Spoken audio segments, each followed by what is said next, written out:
Meryl Streep has been wearing low heels for years. Helen Mirren was photographed in Paris wearing pointed-toe mules. And yet, both of them look 20 years younger than many much younger women. Women who make a silent mistake, choosing the wrong shoes. Here's the truth no one tells you. You can wear Italian silk, have perfectly styled hair, and flawless makeup. But if the shoes are wrong, everything falls apart. Because shoes are not a detail. They are the foundation, literally, of your entire elegance. There is one model that cuts off your legs, another that makes you look 10 years older, and a third one, often worn by women who believe they are being elegant, that actually screams, "I have given up on myself." The worst part? You might be wearing one of them right now. Think carefully. When was the last time you looked at your shoes and thought, "Is this what represents me today?" So, if you are tired of looking in the mirror and feeling that something is off, but you cannot quite tell what, this video is for you. Like it now, because you will discover exactly which model is sabotaging your image, and you will learn what to wear on your feet to look taller, lighter, and infinitely more sophisticated. Subscribe to the channel and turn on the notification bell, because elegance is not luck, it is knowledge. But before anything else, which of these 6 models is in your closet right now? Shoes that age you, the 6 mistakes you must abandon today. Now that you have realized how a shoe can change everything, let us talk about the most common mistakes, the ones that steal your elegance before you even take the first step.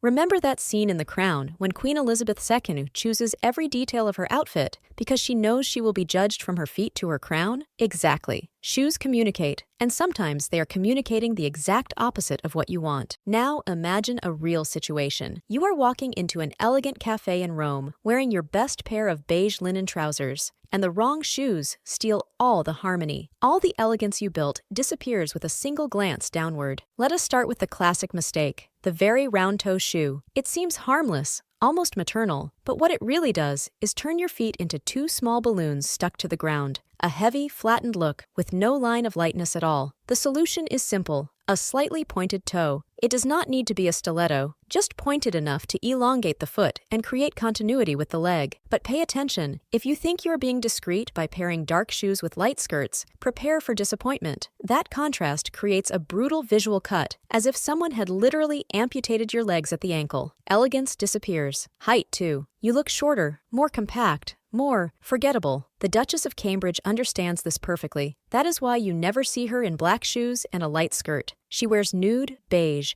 tones that create continuity, and it works. She looks taller, lighter, more present. Now comes the third mistake, and this one is tricky because it sounds reasonable. Very low block heels. They whisper, "I gave up," disguised as comfort. It would be fine if you were going to the supermarket at 7 in the morning, but for an elegant, everyday look, they say you no longer care. It is as if you were saying, "I have already given up." The problem is not the block heel itself, it is the lack of height combined with a shapeless design. A heel can be comfortable and elegant, but it needs presence. It needs to communicate intention. And speaking of presence, sandals with wide straps across the foot. Think of the Spice Girls. Think of the characters in Sex and the City during the early seasons. Those thick platforms with straps that looked like they were hugging the entire foot. Dated, heavy, and they make any outfit look like it is trying to relive 1998. Wide straps weigh down the look before you even take a step. They flatten the foot, create bulk where it should not exist, and make any woman look tired. The secret lies in thin straps, strategically positioned, that reveal skin and create lightness. But if you're thinking, "So I will just wear sneakers," wait. Big, bulky, gym-style sneakers may be great for walking 5 kilometers. But for daily style, they swallow your legs, destroy your body's proportions, and make you look shorter than you really are. Diane Keaton wears sneakers on the red carpet, but always clean, minimalist models without huge logos. The contrast with actresses wearing chunky sneakers is brutal. Sneakers can work, but choose models that elongate, not shorten. So tell me, are your sneakers making you look younger, or are they shrinking you? And finally, the mistake that should have died in the early 2000s, but insists on coming back. Shoes with bows, sparkles, and childish details. They are not fun, they are outdated. They convey stylistic insecurity, as if you were trying to compensate for something with a golden bow on your heel. Elegance does not need ornaments. It needs line, shape, and intention. And here is something no one tells you. A cheap shoe is not the one that cost little. It is the one that looks disconnected from the rest of you. Elegant women do not buy based on price. They buy coherence. That is why they never let their shoes clash with their skin tone, bag, or mood. That is the difference between looking well-dressed and looking overdone. Now that you understand what is sabotaging your image, Take a breath, because the good part is coming. The shoes that rejuvenate effortlessly and give you presence before you even say a word. Shoes that rejuvenate. The 6 models that make you look taller, lighter, and infinitely more sophisticated. There is a reason why Carolina Herrera seems to float through events, while other women seem to drag their feet. She understands the power of the nude pointed toe pump. This shoe is almost magical because it does not end where your foot ends. It creates a continuous line from your leg to the ground, as if you had gained 5 centimeters in height without anyone noticing. Think about it. You walk into a room, the sound of the heel is almost silent, but the impact is immediate. The continuous line from leg to floor creates presence without volume. Therefore, nude is not a neutral color by chance. It is pure strategy. It matches everything, elongates everything, and makes you look instantly more elegant. But here is the problem. Many women believe any pump will do. It will not. If the toe is too round, the effect disappears. If the color is too dark, you go back to mistake number 2. The secret lies in the pointed toe, not the needle-thin stilettos of the 2000s, but pointed enough to create perfect visual continuity. If you prefer something more modern and comfortable, the structured loafer in neutral tones is the answer. But pay attention, structured, because there is a huge difference between an elegant loafer and a shoe that looks like disguised slippers. Jennifer Aniston turned the Gucci loafer into her casual chic signature, but notice, always structured, always in impeccable leather, never those soft models that look like slippers. The right loafer has a defined shape, quality leather, and does not look like you are heading for the couch. Forget loose, flat models that look lifeless. Choose versions with a small heel, clean lines, and perfect finishing. It is comfortable, yes, but it is also chic. And here is a bonus no one mentions. The right shoe changes the way you walk. You walk differently. You stand taller, more confident, more graceful. Because when you are in harmony, you do not need high heels to appear tall. You only need presence.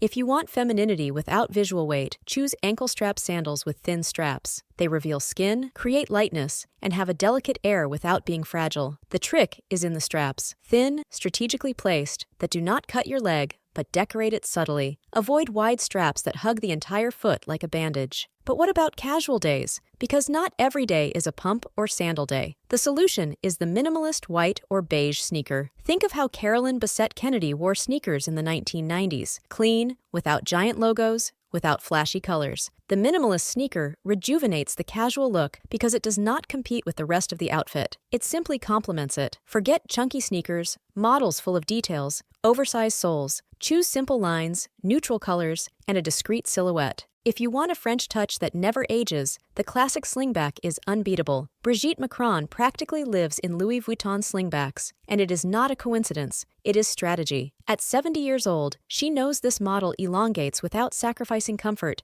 and has that effortless Parisian air. The secret of the slingback is the backstrap. It supports without restricting, creates movement without instability, and has a kind of relaxed sophistication. It is the shoe that says, yes, I care, but I'm not trying too hard. It is elegance without anxiety. And finally, the golden rule that few women know, but all should, the monochromatic shoe with the outfit. When you wear shoes the same color as your clothing, or in very similar tones, you create the column effect. Your body becomes a continuous vertical line. You look taller, slimmer, more elongated. So, if you are wearing black pants, wear black shoes. If you are wearing a beige dress, wear nude or beige shoes. It seems simple, but the visual impact is powerful. It is mathematics applied to elegance. Now you already know what not to wear and what to choose instead, but one thing is still missing: how to combine it all without making mistakes. The mathematics of proportion, the right heel for your body. But before I show you the ideal heel for your body, look at your feet right now. What are they saying about you? Have you ever noticed that some women seem to float while others seem to drag, even wearing the same heels? There is a geometric explanation. Do you know why Grace Kelly looked perfect in any shoe? Because she understood body geometry. Elegance is not luck, it is calculated proportion. And here is the inconvenient truth: the shoe that works for your friend can be an absolute disaster for you, because different bodies require different strategies. If you have thin ankles,